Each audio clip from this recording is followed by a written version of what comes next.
Welcome to Samba Samba. Enjoy the video. In this video, I will explain how to make green juice powder. First, gather your favorite organic greens such as spinach, kale, or wheatgrass, ensuring they are fresh and vibrant. Next, meticulously wash and completely dry all the produce. This step is crucial for preventing mold and ensuring a high-quality powder. Finally, chop your clean, dry greens into small, manageable pieces, about 1 inch in size, to prepare them for the next stage of drying. Once your greens are prepped, it's time to dry them thoroughly. A food dehydrator works wonderfully. Spread the chopped greens in a single layer and set it to 115 degrees Fahrenheit for 6 to 8 hours. If you don't have a dehydrator, you can use your oven on its lowest setting, around 150 degrees Fahrenheit, for 2 to 3 hours.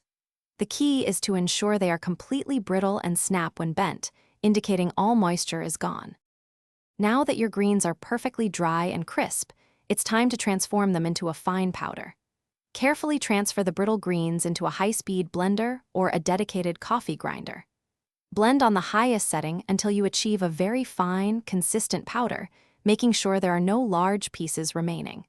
For an even smoother texture, you can sift the powder through a fine mesh sieve, re-grinding any larger bits. To maintain freshness, store your homemade green juice powder in an airtight container, away from light and heat. This method helps preserve its potency and vibrant color for up to 6 months. You can easily add 1 to 2 tablespoons to smoothies, water, or even sprinkle it over salads for an extra nutritional boost. Remember, a little goes a long way. Also, if you're looking to keep your car smelling great, check the description for a link to Little Tree's Black Ice and other fantastic deals.